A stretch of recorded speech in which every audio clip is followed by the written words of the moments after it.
Hello, this is Ernest Infante, and this is my final project for CIS 9467. Today I'll be talking about Netflix Company. Netflix is a web-based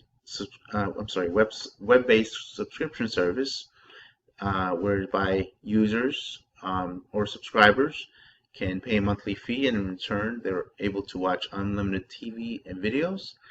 Netflix initial business model was they would allow users to rent DVDs unlimited for a monthly price, and it would be shipped to their homes. They would watch it and then return it by mail. Since then, they've transitioned to the streaming model that we just discussed. And today, what I'm going to do is I'm just going to look into their income statement. And what I've done is I've projected out some numbers for earnings for the next 4 years. And ultimately, what we want to do is we want to ask Solver to tell us what user growth rate the company would need to achieve in order to achieve certain earnings per share goals based on analyst consensus. All right, so I'm just going to quickly take you through my income statement and show you the projected years that I estimated. Okay, so we have here for Netflix historical period ranging from December 2013 going through to December 2015. And the segments or the drivers of growth include domestic streaming memberships, international streaming memberships, and their domestic DVD mailing service, which has been dying down over the last several years. And we have here earnings per share, weighted average common shares outstanding, their growth drivers, which are really the domestic and international growth of their streaming services. DVD subscription growth has been basically decreasing consistently. And then we have financial metrics. This is the revenue per domestic streaming membership, and then per international streaming membership.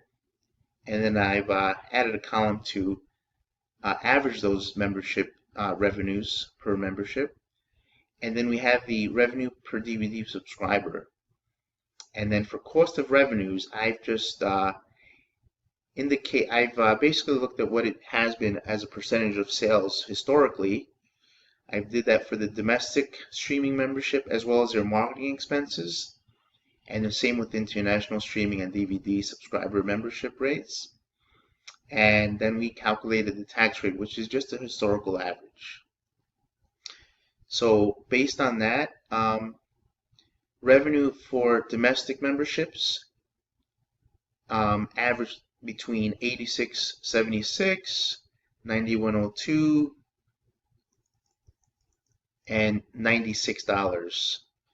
Whereas for the international streaming, that ranged between, see here, so 73, 77, so call it, 75, just to be in the midway range. Okay, and then for the total memberships, we have $86.59 combined. So I projected that going forward, those rates would, or those rates of the revenues per subscribers would stay pretty constant. So we're saying for the domestic streaming, that would be $96 per customer, $75 per international membership, and combined $86.17 roughly for the average revenue per membership combined global.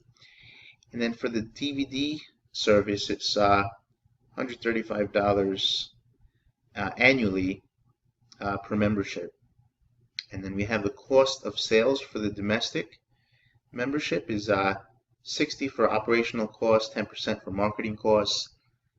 And then for the international, we have 90% operational costs per revenue and 25% for marketing expenses. And for the DVD service, they allocate 50% of cost towards revenue, and then the tax rate we're saying is 40%. Okay, so what I went ahead and did is Ask Oliver what we need in order to achieve $4.19 earnings per share by 2019. Okay, so Solver tells us that that would be 45%, all right, for each year for the next 4 years. Okay. Base case, or overall projections, in order to achieve $3.45 growth, the company would need to increase subscribers at a rate of 36% annually. Okay, so that is my presentation, and thank you for listening.